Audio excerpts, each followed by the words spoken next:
Hello everyone! On this video, I'm going to share to you the right format of the sponsorship letter as well as the invitation letter that I use when I apply for my Schengen visa. So keep on watching! Also, if you're interested in travels and would like to know some useful tips for your next trip, whether it's in or outside the Philippines, don't forget to hit that subscribe button. First of all, let me be clear that sponsorship letter and invitation letter is two different things. Ang invitation letter can be coming from a friend, a family member who is just inviting you to visit him or her or sa Schengen area. And sponsorship letter will be written by a person who's going to sponsor your trip, whether it's going to be in money, in credit card, or he's going to pay for your ticket or for your accommodation. But it doesn't mean na that person is living in the Schengen area.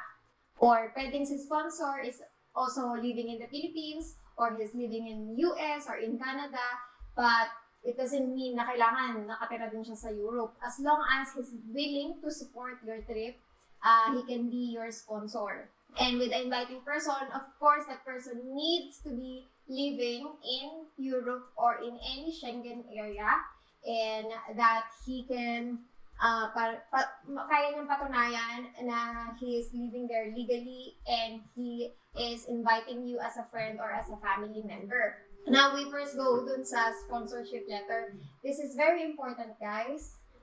This can either make or break your visa application if the information in the letter is not complete, it's not accurate, and it doesn't have any supporting document. So before we go dun sa mga supporting documents, I will first go dun sa format ng sponsorship letter. The format of a sponsorship letter should be formal siya, since you're going to submit this in the embassy and this will be reviewed by the consulate. Kailangan yung letter will be formal. Please note that don't make it too personal, or just inform the person you're going to make the sponsorship letter. Sabihin niyo sa kanila, don't make it too long and don't add too much information na hindi naman kailangan nandun. It's like, there are times na magdadrama na sa sponsor na I'm going to support Joy for her this and that because it's always been her dream to go to Europe and she always wanted this since she was a child. Those information, it's not required, it's not needed. Don't be too dramatic in making the letter because it's not needed and the consulate might not read your letter anymore. So sa sponsorship letter, I'm going to show you a sample of the letter which I got from the www.schengenvisa.info.com, which is one of the trusted site ng information and accurate information about Schengen. So first, kailangan from the left corner of the paper, there will be the date na ginawa yung letter. After that date will be the address of the embassy, complete address. Halimbawa, German embassy in Manila, tapos yung address kung nasaan yung embassy. And after the name and the address of the embassy, you go dun sa sponsorship letter for applicant, yung name ng i-sponsoran nyo, and the passport number. And then you're going to start with the open saturation of Dear Sir/Mom. And then you're going to the body of the letter.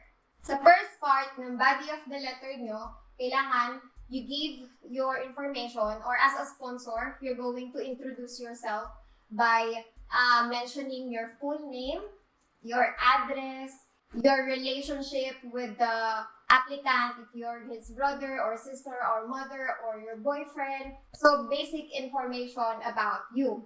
And then for the second paragraph is yung information on the expenses that you're going to cover as a sponsor. If you're going to sponsor her trip by means of paying for her hotels or for her plane ticket, or if you're willing to pay for everything sa lahat ng gagastusin ng applicant, please do mention that in the second part.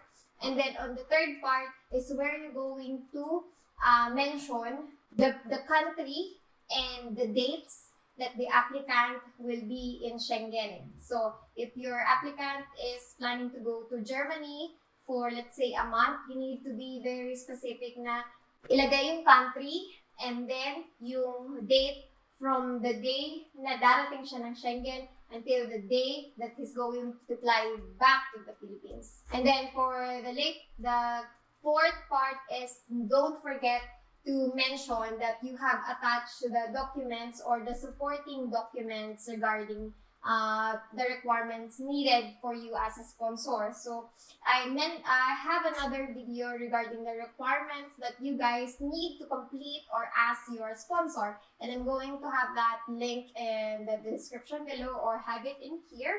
So, but then again, the sponsor guys need to include that in the letter para makita ng embassy that you have all the requirements needed.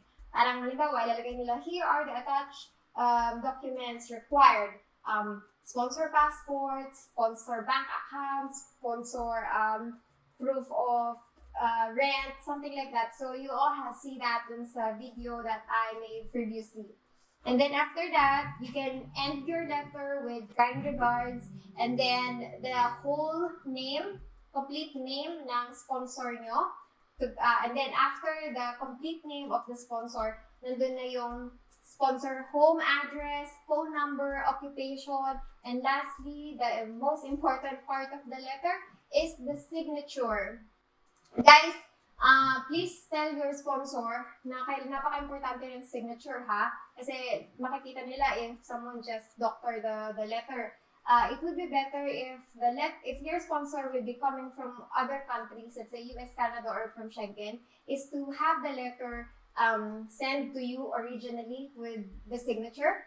Or if it will be complicated in your sponsorship part, they can just scan the letter that they made on their end and then send it to you sa email nyo, and then you can just print it out.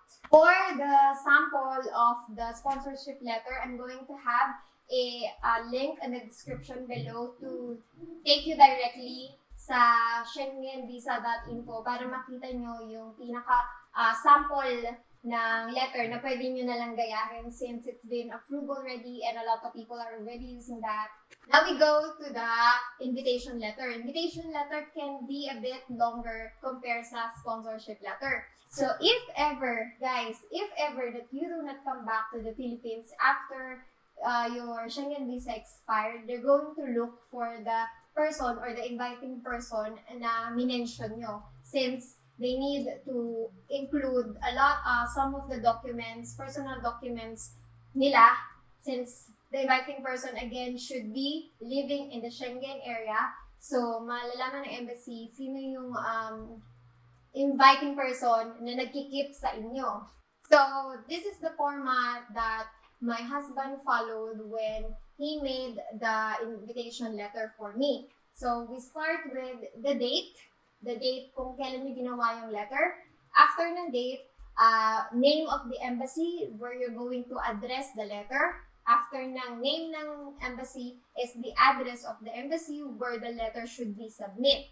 After that, opening na tayo ng respected Sir, Ma'am, or Dear Sir, Ma'am, and then you can proceed with the body of the letter. With the body of the letter, it always good or best to start with the introduction. You need to introduce yourself. The inviting person need to introduce his or himself. Like, let's say, hi, I Adrian Joy. Let's say my husband is the example. So, I, Arthur Sinelikov, resident of Latvia, having this passport number. So, yun. Inviting person name, inviting person address, inviting person passport number. And since resident siya ng Schengen area, he needs to also mention his resident ID or yung resident number. And then his contact information. After that, next paragraph na tayo. And then you're going to mention naman the information of the applicant, which is you guys. So let's say with me, I'm inviting my wife. Of course, a very important thing is that you need to tell them your relationship with that person. If I'm inviting my girlfriend, I'm inviting my lolo, I'm inviting my daughter, I'm inviting my friend, and then proceed with the name, and then passport number, and then address in the Philippines, phone number, and all the information about the applicant. So that's the second paragraph. And then let's go to the third paragraph. This will be about the travel date and the travel itinerary. So since you're the inviting person, you should notice that you just mentioned, I'm inviting my friend to go to Germany from January 25 to February this. So, kailangan the date na darating kayo sa Germany or sa any Schengen country with them, and the day na aalis na kayo ng Schengen area. That needs to be in the letter. And then, after that, closing salutation na tayo with full name, and then after that, signature. And then, same nang ginawa nyo dun sa sponsorship letter. After the signature or no name ng inviting person, kailangan may contact information, passport number, and then address, and then email address. And then, closing na kayo, pwede na lang kayong mag-attach na here are the attached document for your reference. And then, yung mga documents needed from the inviting person should be attached to the letter. And that's it.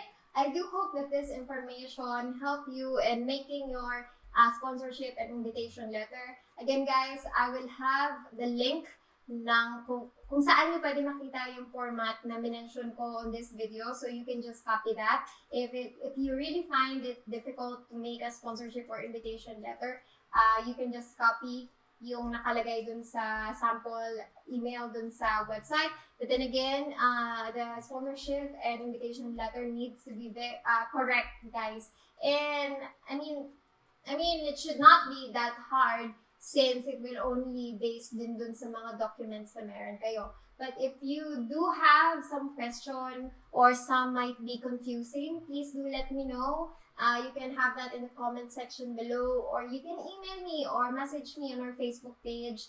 And I am very active and will be willing to answer all your questions. So, if you're not yet a subscriber, don't forget to do subscribe now. And I have a lot of upcoming video about your Schengen visa application that I'm sure will help you. So, I'll see you on my next video. Bye!